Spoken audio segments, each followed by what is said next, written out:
Viewers, आज का basically जो टॉपिक है वो है खरगोश को डायरिया से कैसे बचाया जाए। पाकिस्तान में मेरे बहुत सारे दोस्तों ने इसका ट्रीटमेंट किया, अपने अपने तजर्बे किए, लेकिन कुछ ज़्यादा सक्सेसफुल नहीं हुए। लेकिन आज जो मैं ट्रीटमेंट लेकर आया हूँ ये बेसिकली एक डॉक्टर का प्रॉपर ट्रीटमेंट है जो आपको एक रैबिट को डायरिया के दौरान चाहिए है। अगर आप ये नहीं देते तो इस ट्रीटमेंट की वजह से आपका खरगोश जो है वो ना लेने की वजह से आपका खरगोश मर भी सकता है। तो सबसे पहले इस ट्रीटमेंट की तरफ चलते हैं। ऐसा खरगोश जो कि लूज़ मोशन कर रहा है, बिल्कुल पानी की तरह उसका जो है वो स्टूल जा रहा है, तो सबसे पहले जो आपने स्टार्ट लेना है वो है नोविडेट 1 to 5 मिलीग्राम सिरप, जो आपको स्क्रीन पे नज़र भी आ रहा है। ये आपको ह्यूमन मेडिकल स्टोर से बड़ी आसानी के साथ मिल जाएगा।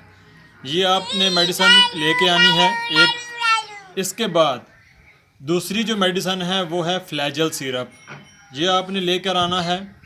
और तीसरी जो आपके पास मेडिसिन होनी चाहिए वो है इमोडियन कैप्सूल। ये आपको सामने भी नज़र आ रहा है, ये बड़ा छोटा सा कैप्सूल है, ह्यूमन मेडिकल स्टोर से आपको मिलेगा इमोडियम कैप्सूल। इसके बाद जो आपको चीज़ चाहिए वो है, ये आप देख रहे हैं, ये है रिंगर लैक्टेट ड्रिप। ये आप किसी भी स्टोर पे जाएंगे तो आपको बड़ी आसानी के साथ मिल जाएगी रिंगर लैक्टेट ड्रिप, ये आपने लेकर आनी है। इसके बाद 20 सीसी की आपकी ये एक सिरिंज है, ये भी आपको ह्यूमन मेडिकल स्टोर से बड़ी आसानी के साथ मिल जाएगी। और लास्ट जो आपके पास चीज़ होनी चाहिए वो है कॉलिक ड्रॉप। ये पाकिस्तान में तमाम चीज़ें बड़ी आसानी के साथ अवेलेबल हैं। अब इनका तरीक़ाकार क्या है कि आपने खरगोश को देनी कैसे है आपका जो खरगोश, और एक चीज़ सॉरी भूल रहा हूँ, ORS साशे, ये एक लास्ट मेडिसिन जो आपके पास होनी चाहिए। अब आपने खरगोश को ये मेडिसिन यूज़ कैसे करवानी है, इसके बाद आपने नोविडेट 1 to 5 में 125 मिलीग्राम का जो सिरप आप लेकर आएंगे उसका 1.5 ml ये आप सिरिंज के ज़रिए आपने खरगोश को पिलाना है।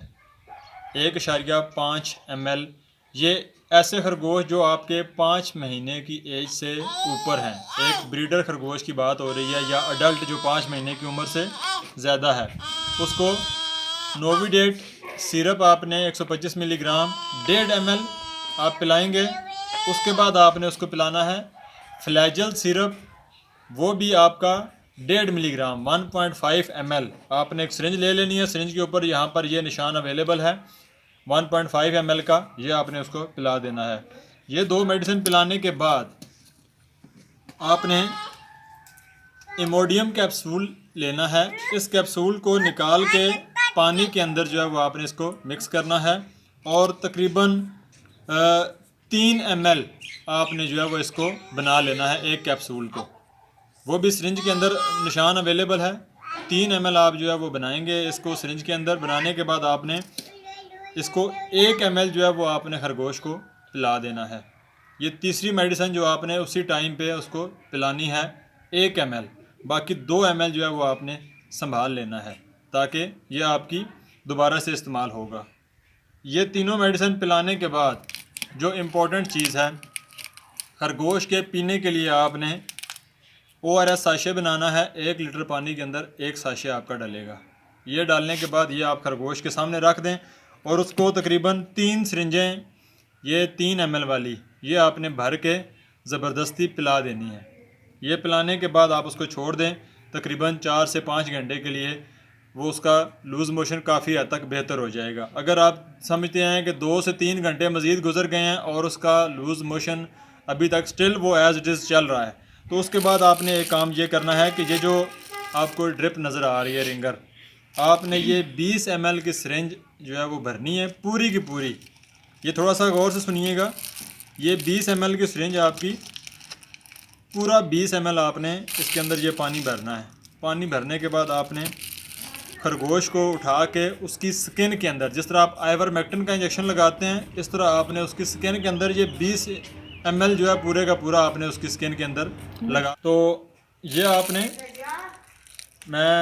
20 ml की सिरिंज जो है वो आपने ये भर के खरगोश की स्किन में लगा देना है। ये एक टाइम का पूरा ट्रीटमेंट है कि आपने नोविडेट सिरप, फ्लैजल सिरप, इमोडियम के चौथाई हिस्सा, इसके अलावा ORS साशे की 3 सिरिंजेस और उसकी स्किन के अंदर ये इंजेक्शन आपने लगाना है।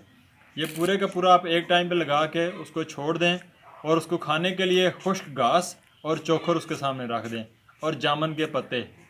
इसके बाद आपका ये खरगोश जो है वो अगले 8 से 10 घंटे के लिए सरवाइव करने के लिए ये मेडिकेशन उसकी काफ़ी है।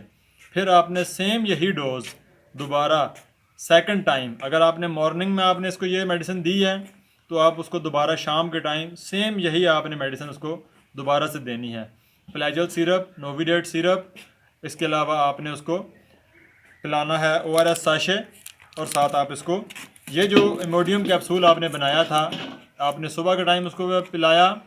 फिर आपने उसको दिन को दोबारा जो आपकी सिरिंज में 2 ml रहता है 1 ml आप फिर से पिलाएंगे, और रात जब आप उसको सेकंड मेडिसिन आपने देनी है तो आपने ये तीसरी मेडिसिन उस टाइम उसको पिलानी है। उम्मीद है कि ये तकरीबन 48 घंटे का ट्रीटमेंट है। इसमें से 24 पहले घंटे में से ही आपके रैबिट के मोशन बिल्कुल ठीक हो जाएंगे, और ये प्रॉपर अथेंटिक जो है वो ट्रीटमेंट है, एक डॉक्टर का रिकमेंडेड। इसमें यही इंटरनेशनली यूज़ किया जाता है और यही मेडिसिन इंटरनेशनली यूज़ की जाती है एक रैबिट को मोशन को ठीक करने के लिए। तो आप ये चीज़ें अपने घर में रखें और इंशाल्लाह आपका जो भी मेडिसिन, जो भी आपका रैबिट जो है वो मोशन के अंदर आता है, जिसको भी डायरिया लगेगा तो होपफुली उसको दोबारा आप बड़े अच्छे तरीके से जो है वो ट्रीट कर सकते हैं, और आपका इतना एक्सपेंसिव जो है वो रैबिट जो है वो एक्सपायर होने से बच जाएगा। अदरवाइज़ अगर आप उसको देसी टोटके उसके ऊपर जितने भी करते रहेंगे वो फ़ौरन उससे जो है वो डिस्टर्ब हो जाएगा और 24 घंटे के अंदर अंदर आपका खरगोश जो है वो एक्सपायर हो जाएगा। तो ये एक ऐसी मेडिसन है जिसके 100% रिजल्ट्स हैं रैबिट्स के अंदर, और मलिक रैबिट फार्म जो है पिछले 6 महीने से इसी ट्रीटमेंट को लेके अपने रैबिट्स को जो है वो सेव कर रहा है, और अल्हम्दुलिल्लाह से अभी तक मलिक रैबिट फार्म पे मोशन की वजह से कोई खरगोश भी एक्सपायर नहीं हुआ। तो बहुत शुक्रिया। वीडियो अगर आपको पसंद आई है तो सब्सक्राइब ज़रूर करें ताकि आपको लेटेस्ट जितनी भी वीडियोज़ हैं हमारी तरफ से प्रैक्टिकली जो हमने अपने पिछले 2 सालों में एक्सपीरियंस किया है फार्मिंग के अंदर, वो इंशाल्लाह आप लोगों से शेयर किया जाएगा। Thank you.